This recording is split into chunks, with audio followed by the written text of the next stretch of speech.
this is really important to do, because personally I've struggled for a long time where I've just bought things that I do not need, and I have not bought enough of the things I do not have enough of in my closet.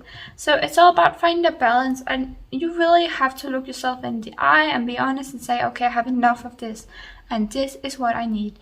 Hello guys, and welcome back on my channel. So today I thought I would talk about something that comes from the intentional corner of my life, where I talk about living an intentional life. So today I want to talk about how you stop shopping clothing that you do not need for your closet, and how you start shopping clothing you actually do need. So first of all, I would say you have to go through your closet.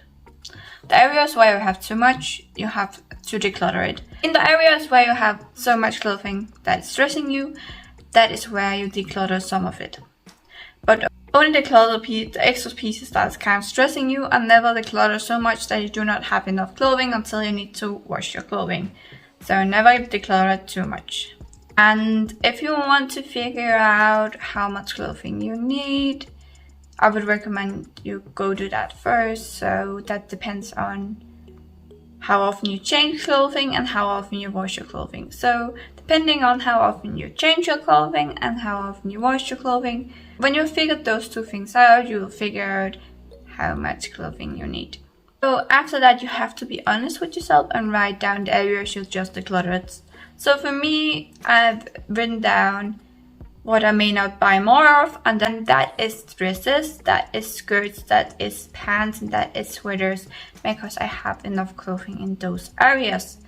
But then I've also noticed what I do not have enough of, and then I've written down what I am allowed to buy. So for example, if I'm allowed to buy more clothing to sleep in, for example a night dress to have on, so a dress to have on while I'm sleeping, a nightgown, whatever you want to call it, and clothing like jackets and shoes when I run out of them or they get broken. Shoes usually only last me like around half a year, and then I have to buy a new pair.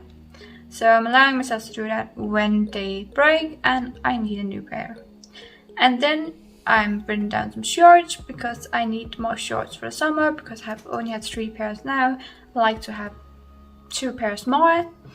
And then I've written sportswear because I simply do not have enough for summertime, because sometimes it just really gets really hot in Denmark, and I usually exercise when we're a couple of hours away from the evening, and because we live so high up, it really gets hot in the evenings. So it's just nice to have some sportswear that is nice to have on while I'm exercising on my exercise bike in the summer. So I need things like shorts and t-shirts to exercise in the summer. And I just think this is really important to do, because personally I've struggled for a long time where I've just bought things that I do not need, and I've not bought enough of the things I do not have enough of in my closet. So it's all about finding a balance, and you really have to look yourself in the eye and be honest and say, okay, I have enough of this and this is what I need.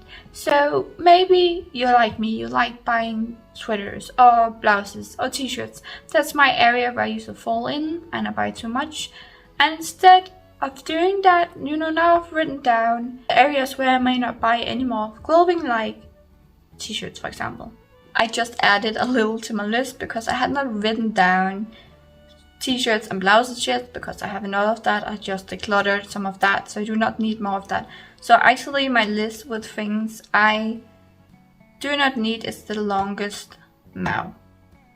But yeah, as I tried to say before, the most important thing is that we find balance, and that you're really honest with yourself. You write down what you have enough of, and you write down what you do not have enough of that you need to buy. And then you just have to have this list with you, or have it imprinted in your head, so that when you go out buy, you don't buy the things that you typically buy that you have enough of. You actually focus on the things that you need. And this is hard. There's not just one thing that's going to work for you. Usually you have to try multiple things out. So this is just another thing I'm going to try out, to stop buying the things I have enough of and start buying the things I need more of. So this might work for me, this might not work for me, just like it might work for you and it might not work for you. And if it doesn't work for you, that's totally okay. But As long as you evaluate every time something did not work, find out why it did not work, and find out what might have worked, and then you try something new. And as long as you keep on trying, someday you're gonna find the thing that is the right thing for you, that makes it so that you stop buying the things you have enough of in your closet, and you start buying the things you do not have enough of. And I know I'm not the only one struggling with this, because there are just certain types of clothing that's just easier to find, easier to buy, and that we always look for, and it makes no sense to look for things that we have enough of. So this is my list. This is what I actually need. So if I ever go out shopping, I want to have this list on me, both of them, so I can see you have enough of this. Just stop the bad habit of buying things I have enough of, and instead start buying things I do not have enough of. So yeah, that's what I'm going to try to do. And of course, it really depends on who you are, because some people need it on the phone, some people might have a piece of paper with them in their jacket, or some people might just have it up here and can actually remember it.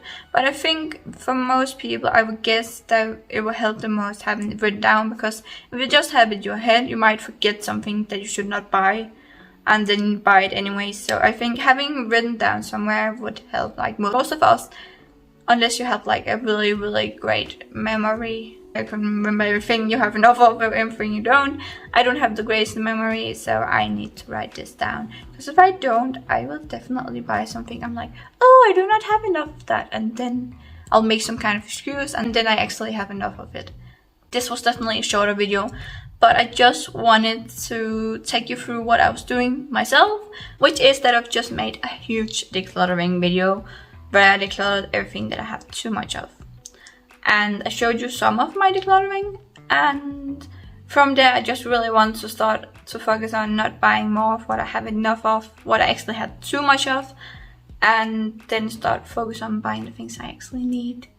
But there's a big problem with me when it comes to this, because it does something that's really hard for me, because things that you do not need more of are actually things that often are really easy to find more of that you really like. But things you need are really hard to find more of that you like. So that is also kind of the struggle I'm going through. But instead of wanting to find the things that I need for my closet really quickly, I'll have to live with that. It will take time, and I might have to try a lot of different clothing out, or find the pieces that I am still missing in my closet. So if you have not watched my decluttering video, I'll just link it up here. And I hope you got something out of this video. It's just me rambling from what I was already doing. So I think I want to do this every once in a while if I have the opportunity to just film while I'm doing something, because then my memory is also going to be more fresh, and it's going to be more a thing that's more in the moment, and I enjoy doing that, and I hope you like watching that. And if you like me and my channel, please remember to subscribe, like, comment down below, all the good stuff. And remember, I really appreciate every one of you, and I hope you have a great day, and I'll see you soon. Bye guys!